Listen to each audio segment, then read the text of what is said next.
Hello everyone. हमारा आज का अमेंडमेंट का टॉपिक है चैप्टर नंबर 8। चैप्टर नंबर 8 जिसका नाम है स्पेशलाइज्ड एरिया, जिसमें हम 3 स्टैंडर्ड्स कवर अप करते हैं, 800, 805 एंड 810। इन तीनों स्टैंडर्ड्स को आईसीएआई ने लास्ट ईयर रिवाइज किया था और रिवाइज्ड स्टैंडर्ड्स के बेसिस पर जो financial statement special purpose framework पर बनाई गई हैं, या सिंगल फाइनेंशियल स्टेटमेंट्स की ऑडिट है, या एक सिंगल एलिमेंट की ऑडिट है, या आप समरी फाइनेंशियल स्टेटमेंट्स को एग्जामिन कर रहे हैं ऑन और आफ्टर 1 अप्रैल 25, ये रिवाइज्ड स्टैंडर्ड्स अप्लाई होंगे। अब इन स्टैंडर्ड्स में रिवाइज क्या किया गया है?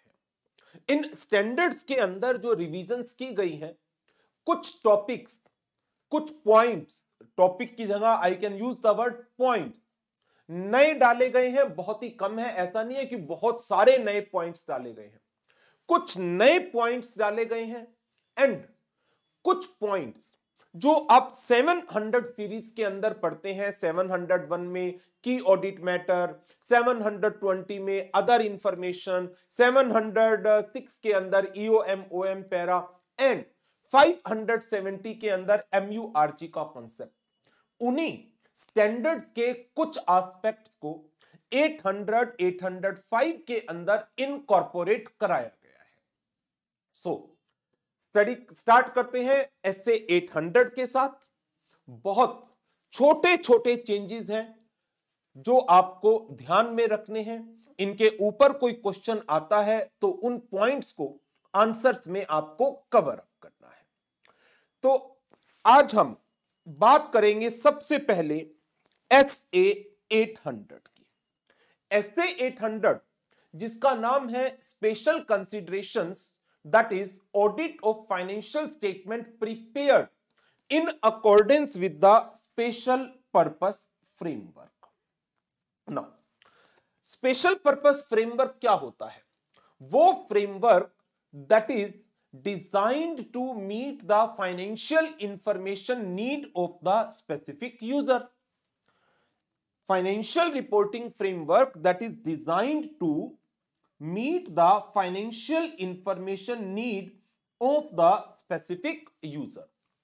इसके एग्जाम्पल्स हम पढ़ते थे।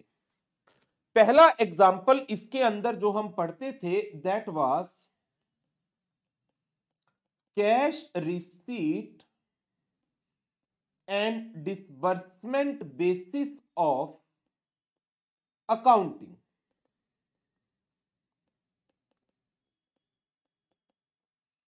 And cash flow information that an entity may be required to prepare for the auditor.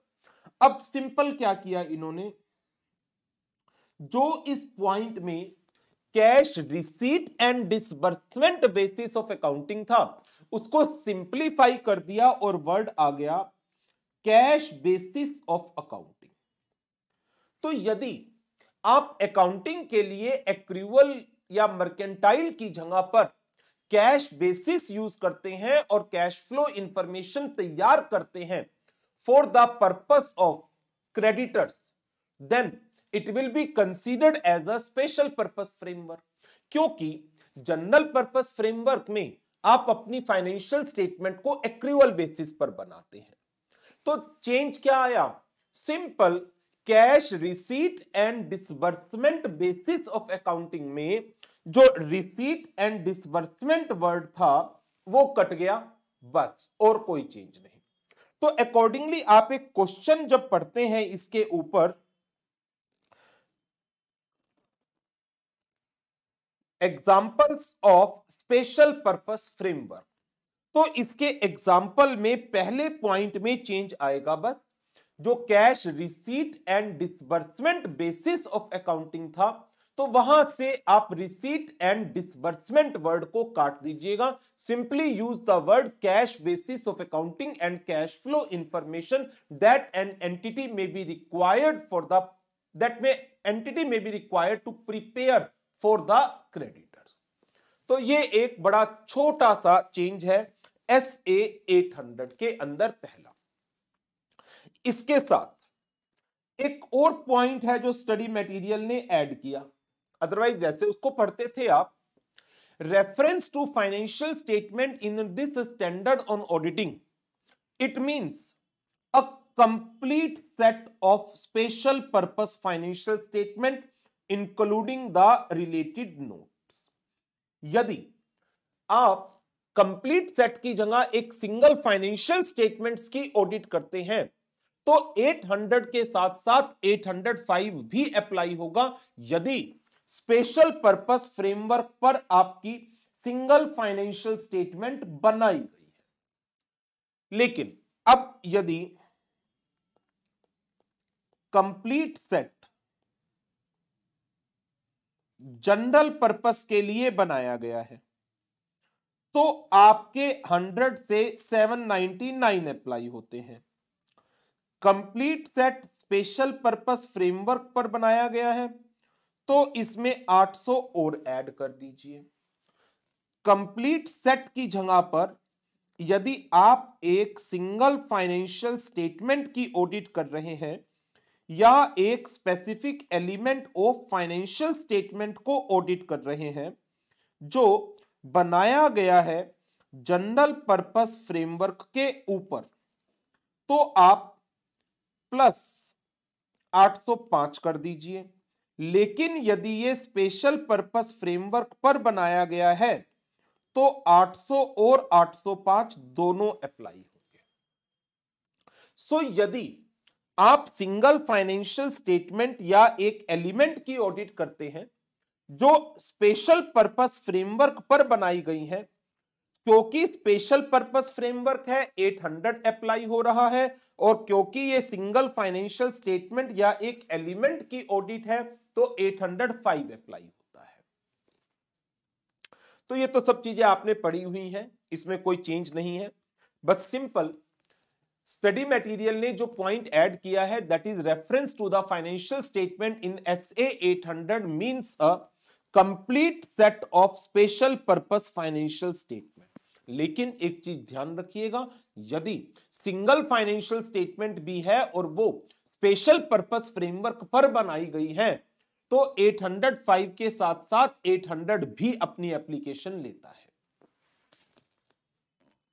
Now इसके बाद considerations when accepting an engagement के टॉपिक में कोई सिंगल चेंज नहीं है। Considerations when planning and performing an audit.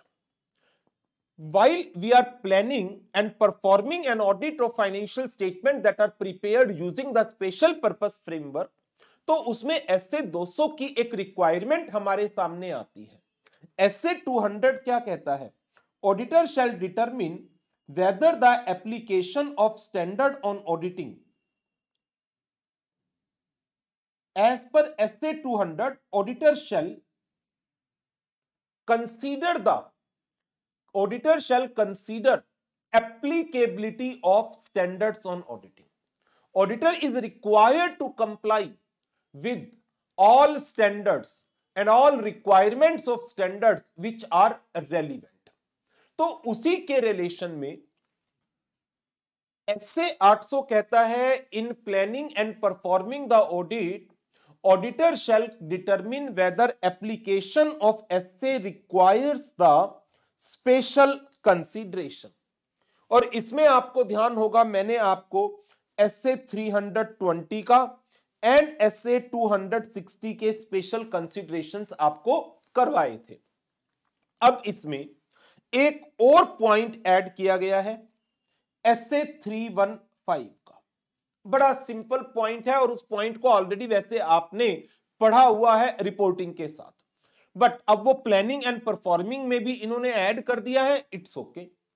SA 315 क्या कहता है? Auditor, you are required to obtain an understanding of the entity, its environment, including the internal control. इन सारी अंडरस्टैंडिंग में ऑडिटर को जो अकाउंटिंग पॉलिसीज की सिलेक्शन एंड एप्लीकेशन है उसकी एक अंडरस्टैंडिंग लेनी होती है। तो auditor is required to obtain an understanding of the selection and application of the accounting policy that are used to prepare the financial statement. अब ऐसे 315 की इसी रिक्वायरमेंट को अप्लाई करा लेते हैं एक स्पेशल पर्पस फ्रेमवर्क के अंदर। यदि आपका स्पेशल पर्पस फ्रेमवर्क क्या है, प्रोविजंस ऑफ ए कॉन्ट्रैक्ट, किसी कॉन्ट्रैक्ट की किसी प्रोविजन के अंडर इन फाइनेंशियल स्टेटमेंट को बनाया जा रहा है, तो उस कॉन्ट्रैक्ट के अंदर जो टर्म्स यूज की गई है उनकी जो इंटरप्रिटेशंस है, आपको उसकी एक अंडरस्टैंडिंग लेनी है, बस इतनी सी बात है। तो ऐसे 315 it requires the auditor to obtain an understanding of the entity selection and application of accounting policies. In the case of financial statements that are prepared in accordance with the provisions of a contract, auditor should obtain an understanding of the significant interpretation of the contract that management made in preparation of those financial statement. So auditor को understanding लेनी है of the significant interpretations of the contract.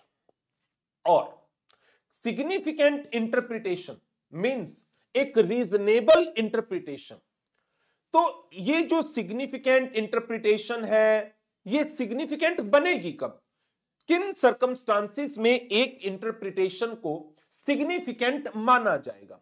यदि एक word use किया गया है date, date, क्या उसके एक से ज्यादा मीनिंग हो सकते हैं? बिल्कुल हो सकते हैं। डेट के अंदर आप कौन से डेट को लोगे, जो बैंक से लिया गया, फाइनेंशियल इंस्टीट्यूशन से लिया गया, या सिक्योरिटीज की फॉर्म में है लाइक डिबेंचर्स, बॉन्ड्स एटसेट्रा, अलग अलग मीनिंग हो सकते हैं। तो एक पर्टिकुलर टर्म की इंटरप्रिटेशन सिग्निफिकेंट बनेगी यदि उसी टर्म की कोई दूसरी रीजनेबल इंटरप्रिटेशन से ऑल टुगेदर एक डिफरेंट मीनिंग सामने निकल करके आ रहा हो। N interpretation is significant when adoption of another reasonable interpretation would have provided a material difference in the information presented in the financial statement. So यदि एक different interpretation हमारे सामने आ रही है, किसकी डिफरेंट इंटरप्रिटेशन सामने आ रही है? The term use in the provisions of a contract, जिसकी अकॉर्डिंग स्पेशल पर्पस फ्रेमवर्क को कंसीडर करते हुए special purpose financial statement so as to meet the information need of specific user तैयार की गई है। सो ऐसे 315 वो ऑडिटर को कहता है, auditor you need to obtain an understanding of the selection and application of accounting policy. However, if the financial statements are being prepared using the special purpose framework, then auditor need to obtain an understanding of the significant interpretations that are used by the management in preparation of those financial statements. अब बात आती है एक interpretation significant कब होगी? एक interpretation will be considered as a significant one when adoption of another reasonable interpretation provides a material difference in the information presented in the financial statements. So ये एक पॉइंट आपको और ऐड करना है। यदि आपका क्वेश्चन आता है ये वाला, financial statement prepared by the entity using the financial reporting provisions of a contract to comply with the provisions of the contract, based on the contract management does not have a choice of FRF. As an auditor आपके considerations क्या होंगे while planning and performing the audit? तो उसके अंदर आपको एक point ऐसे 200 का पहले आप देते हैं, फिर 320 का पॉइंट था, फिर 260 का पॉइंट था, अब आपके सामने एक और पॉइंट आ गया SA 315 का। ये था amendment in considerations when planning and performing an audit. आगे बढ़ते हैं। Next, forming an opinion and reporting consideration. इसमें आप देखेंगे तो बड़ा सारा चेंज है, बट एज सच ये चेंज कोई बड़ा सिग्निफिकेंट नहीं है। इसके अंदर बताया गया कि आप जब ओपिनियन बनाते हैं और स्पेशल पर्पस फाइनेंशियल स्टेटमेंट पर रिपोर्टिंग करते हैं तो आपको SA 700 की रिक्वायरमेंट को अप्लाई करना होता है। SA 700, it requires the auditor to evaluate whether the financial statement adequately refer to or describe the FRF, और यदि आपकी financial statement are prepared in accordance with the provisions of the contract, auditor shall evaluate whether the financial statement adequately describe any significant interpretation of the contract on which the financial statements are based. और इसी interpretation की understanding अब इन्होंने SA 315 का use करके planning वाले point में डाली है। ओके, ये पहले पढ़ा हुआ है आपका सारा। SA 700 डील करता है with the form and content of auditor report, और यदि आप अपनी ऑडिट रिपोर्ट बना रहे हैं on special purpose financial statement, auditor report shall describe the purpose for which the financial statement are prepared and the intended user. और यदि management के पास एक चॉइस है फाइनेंशियल रिपोर्टिंग फ्रेमवर्क की, तो जो मैनेजमेंट रिस्पॉन्सिबिलिटी का सेक्शन है that shall also make a reference to the responsibility for determining the applicable FRF that is acceptable in the circumstances। ये पॉइंट तो आपने पढ़ रखे हैं सारे। अब इसमें इन्होंने 3 छोटे छोटे पॉइंट और कहे। नंबर 1, यदि आप KAM कम्युनिकेट कर रहे हैं in the auditor report prepared on special purpose financial statement, then key audit matter यदि आप कम्युनिकेट कर रहे हैं तो कौन सा स्टैंडर्ड लगा दोगे? 701 लगा दो, 701 लगा दो। 720 डील करता है with the auditors responsibility on the other information. Other information कौन सी इंफॉर्मेशन है? वो इंफॉर्मेशन जो इंक्लूड की जाती है एनुअल रिपोर्ट में। एनुअल रिपोर्ट क्या है? वो रिपोर्ट जिसके अंदर audited financial statement and auditor report लगाई जाती है। तो ऐसा कोई भी डॉक्यूमेंट जिसके अंदर ये स्पेशल पर्पस फ्रेमवर्क के ऊपर बनाई गई स्पेशल पर्पस फाइनेंशियल स्टेटमेंट को इंक्लूड किया जाएगा, या ऐसा कोई भी डॉक्यूमेंट जिसके साथ ये रिपोर्ट और ये ऑडिटेड फाइनेंशियल स्टेटमेंट अनेक्स्ट की जाएंगी, उसे SA 800 के पर्पस के लिए, 720 के पर्पस के लिए एनुअल रिपोर्ट मान लिया जाएगा और 720 की रिक्वायरमेंट अप्लाई हो जाएंगी। बस ये बात लिखी है इन्होंने।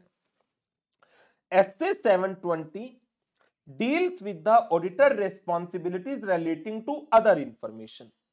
In context of this essay, that is 800, report containing or accompanying the special purpose financial statement, the purpose of which is to provide the owner or stakeholder with the information on the matters presented in the special purpose financial statement, they will be considered to be the annual report for the purpose of SA 720 and 720 will apply. So, कोई भी ऐसी report document जिसके अंदर ये special purpose financial statement लगाई जा रही हैं with the purpose to provide the users with the information on the matter जो स्पेशल पर्पस फाइनेंशियल स्टेटमेंट में इंक्लूडेड है, तो ऐसी रिपोर्ट को क्या नाम दे दिया जाएगा? एनुअल रिपोर्ट का नाम दे दिया जाएगा। This report will be considered to be a annual report for the purpose of SA 720. Now, अब जो वर्ड यूज किया गया है similar stakeholder, similar stakeholder में क्या आ गया?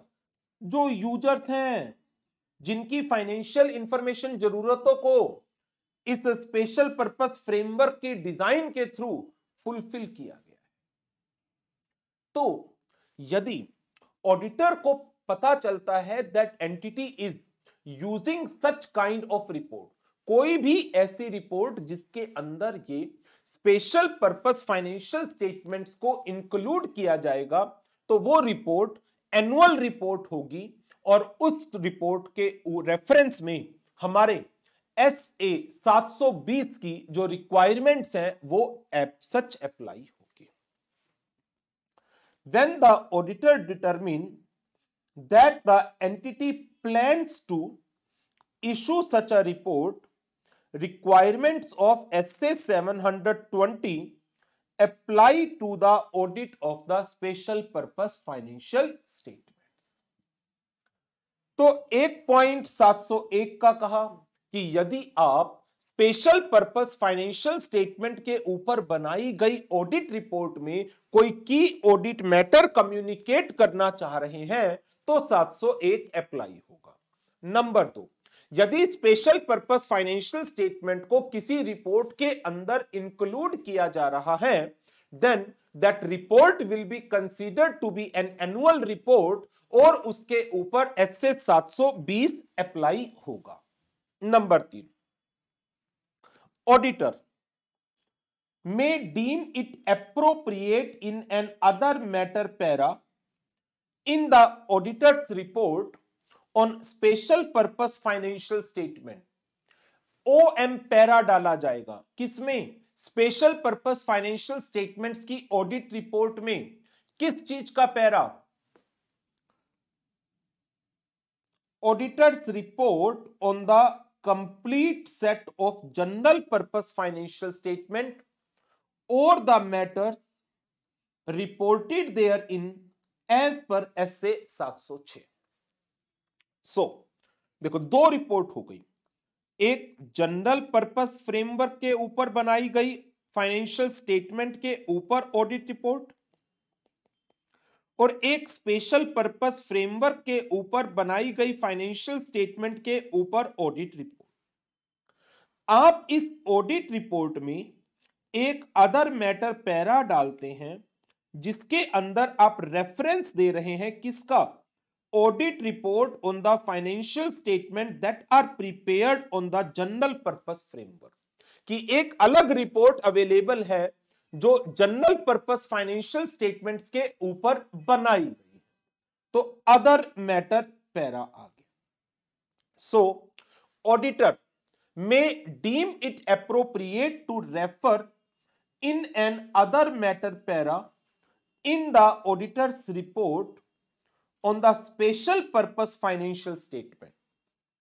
तो audit report on special purpose financial statement में आपने क्या डाला? Other matter para. और इस अदर मैटर पैरा में आप क्या चीज बताना चाह रहे हैं? आप रेफर कर रहे हैं उस ऑडिट रिपोर्ट को on complete set of general purpose financial statement, और यदि इस ऑडिट रिपोर्ट में कोई EOM या OM पैरा डला हुआ था एज पर 706, तो आप इसे भी हाईलाइट करना चाह रहे हैं। सो एनी अदर मैटर जो एज पर 706 यहां पर डला हुआ था, बट एग्जाम्पल इन्होंने किस चीज का दिया? Auditor may consider it appropriate to refer in the auditor report on the special purpose financial statement to a material uncertainty relating to going concern. Means आपने पैरा डाला है एज पर SA 570। तो यदि आपकी जनरल पर्पस फाइनेंशियल स्टेटमेंट्स के अंदर एक MURG para as per SA 570 डला हुआ है, या फिर आपकी ऑडिट रिपोर्ट में कोई EOM पैरा डला हुआ है, आपकी ऑडिट रिपोर्ट में कोई OM पैरा डला हुआ है, ये ऑडिट रिपोर्ट किस पर है? फाइनेंशियल स्टेटमेंट जो बनाई गई है जनरल पर्पस फ्रेमवर्क पर। इन चीजों को क्या आप स्पेशल पर्पस फ्रेमवर्क के ऊपर फाइनेंशियल स्टेटमेंट्स की जो ऑडिट रिपोर्ट है उसके अंदर रेफर करना चाहते हैं? तो क्या आप कर सकते हैं? जी हां, बिल्कुल कर सकते हैं, OM पैरा के अंदर। तो समझे बात को? तीन चीजें इन्होंने बोली, क्या क्या? नंबर 1, यदि आप की ऑडिट मैटर कम्युनिकेट कर रहे हैं तो SA 701 अप्लाई होगा। नंबर 2, यदि आप इस स्पेशल पर्पस फाइनेंशियल स्टेटमेंट को किसी रिपोर्ट में लगा रहे हैं तो ये रिपोर्ट एनुअल रिपोर्ट मान ली जाएगी और इस पर SA 720 अप्लाई होगा। नंबर 3, जो आपकी स्पेशल पर्पस फाइनेंशियल स्टेटमेंट पर ऑडिट रिपोर्ट है, आप उस ऑडिट रिपोर्ट में एक अदर मैटर पैरा ऐड कर सकते हैं। किस चीज को रेफर करने के लिए? To refer the audit report on general purpose financial statement, to refer any matter that is covered under SA 706, to refer the matter that is covered under SA 570। तो अब 701, 720, 570, 706, 700 उसके कंसीडरेशन बता दिए गए while reporting on the special purpose financial statements। तो ये था हमारा टॉपिक जो इन्होंने forming an opinion and reporting के अंदर FRF के डिस्क्रिप्शन में ऐड किए। नाउ इसके बाद alerting the readers that financial statements are been prepared in accordance with the special purpose framework. तो इसमें आपको कहा गया था to avoid any misunderstanding, auditor need to alert the users of auditor report by including an emphasis of matter para explaining that financial statements are prepared in accordance with the special purpose framework and therefore may not be suitable for another purpose। दूसरे purpose के लिए suitable नहीं होंगी। तो इसके लिए करना क्या है? आपको अपनी ऑडिटर रिपोर्ट में एक सेपरेट सेक्शन डालना है जिसे आप एम्फेसिस ऑफ मैटर का नाम देंगे। ये पॉइंट तो एज सच पहले भी था, बस जस्ट इसकी लैंग्वेज को थोड़ा सा इधर से उधर घुमाया है और कुछ भी नहीं किया। देयर आफ्टर जो restriction on distribution and use कि आप स्पेशल पर्पस फाइनेंशियल स्टेटमेंट के ऊपर जो ऑडिट रिपोर्ट इशू कर रहे हैं उसके डिस्ट्रीब्यूशन पर और यूज पर रेस्ट्रिक्शन लगा रहे हैं, बिल्कुल लगा सकते हैं। तो in addition to the alert जो आप EOM पैरा में डालते हैं कि that these financial statements are been prepared using the special purpose framework and may not be suitable for any other purposes. तो आप इसको क्या कर सकते हैं? एक्सटेंड कर सकते हैं, ये कहते हुए, ये बताते हुए that auditor report is solely for the exclusive use for the specific user. Specific user के नाम लिख दीजिए। सो ऐसी सिचुएशन में एक एग्जाम्पल इन्होंने ऐड किया है स्टडी मटेरियल में, example of emphasis of matter basis of accounting and restriction on distribution and use। ये पहले भी आपको क्लास में कराया हुआ है इलस्ट्रेशंस के अंदर। We draw your attention to note number 10 of the financial statement which describe the basis of accounting। These financial statements are prepared to assist the company in complying with the financial reporting provisions of the contract referred to above। As a result, the financial statement may not be suitable for another purpose। Our report is intended solely for the company and DEF Company Limited and should not be distributed to or used by parties other than the company and DEF Company Limited। ये वो person है जिसने हमें engage किया और ये वो person है जिसके यूज के लिए ये स्पेशल पर्पस फाइनेंशियल स्टेटमेंट को तैयार किया गया था। Our opinion is not modified in respect of this matter. तो हमारी ओपिनियन इस मैटर पर मॉडिफाइड नहीं है। सो ये चेंजेस हैं एज पर SA 800। पहला चेंज कहां पर आया? स्पेशल पर्पस फ्रेमवर्क के जो एग्जाम्पल थे वहां पर cash receipt and disbursement basis of accounting में रिसीट एंड डिसबर्समेंट वर्ड को काटा गया। Thereafter planning and performing consideration के अंदर SA 315 का point as to the understanding of significant interpretation in a contract add किया गया। देयर आफ्टर रिपोर्टिंग के अंदर SA 701 अप्लाई होगा यदि आप स्पेशल पर्पस फाइनेंशियल स्टेटमेंट के ऊपर बनाई गई ऑडिट रिपोर्ट में KAM डाल रहे हैं। SA 720 अप्लाई होगा ऐसे डॉक्यूमेंट्स के ऊपर जिन डॉक्यूमेंट्स में आप अपनी audit report on special purpose financial statement management डाल रही है, और ऐसे डॉक्यूमेंट को एनुअल रिपोर्ट का नाम दिया जाएगा। नंबर 3, आप अपनी ऑडिट रिपोर्ट में on special purpose financial statement एक अदर मैटर पैरा डाल सकते हैं जो रेफर करेगा ऑडिट रिपोर्ट को that is issued on general purpose financial statement that may refer to a matter covered under SA 706, that may refer to a matter covered under SA 570. Thereafter, फिर to avoid the misunderstanding, auditor is required to alert the users of the auditor report by including an EOM para explaining that financial statements are prepared in accordance with the special purpose framework and may not be suitable for another purpose. तो ये financial statement किसी दूसरे purpose के लिए use करना suitable नहीं रहेगा। यहां पर वो पर्सन का नाम नहीं बता रहा, यहां पर वो सिर्फ क्या बता रहा है, पर्पस। लेकिन स्टैंडर्ड आगे कहता है आप रेस्ट्रिक्शन लगा सकते हैं ऑन द डिस्ट्रीब्यूशन और use of these financial statement and the audit report on these financial statement by mentioning that this report is to be distributed to the company and the specific user and hence they are to be used only by this person and not by any other person। तो ये जो para है ना, ये मुझे लगता है important है। इसके ऊपर 4 मार्क्स की एक प्रैक्टिकल इलस्ट्रेशन फ्रेम की जा सकती है, right. So this is all about the changes in SA 800।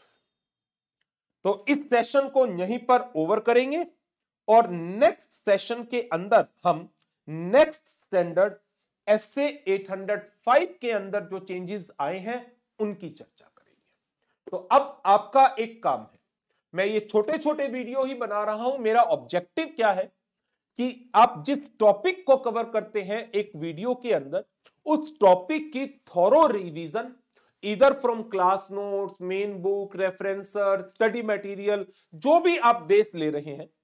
यदि आप मेरी क्लास के स्टूडेंट्स हैं तो डेफिनेटली आप क्लास नोट्स का बेस ले रहे होंगे, जिसके बारे में मैंने काफी बार आपको कहा है कि आप अपनी लर्निंग पूरी की पूरी क्लास नोट्स में से करेंगे। सो आप क्लास नोट्स में से इनको थॉरोली रिवाइज करिए एंड क्वेश्चन बैंक में से इनके क्वेश्चंस को साइमल्टेनियसली लर्न करने का काम भी कर लीजिए। ये तीनों स्टैंडर्ड 800, 805 एंड 810 इंपॉर्टेंट है। क्वेश्चंस, एक क्वेश्चन तो पक्का आएगा ही आएगा। तो इस वीडियो में हमने 800 कवर कर लिया। थोड़ा सा टाइम आप रिवीजन प्लस लर्निंग के लिए लगाइए तो आपका एक स्टैंडर्ड कंप्लीट हो जाएगा। नेक्स्ट वीडियो में हम बात करेंगे 805 की। ठीक है, thank you very much, good bye.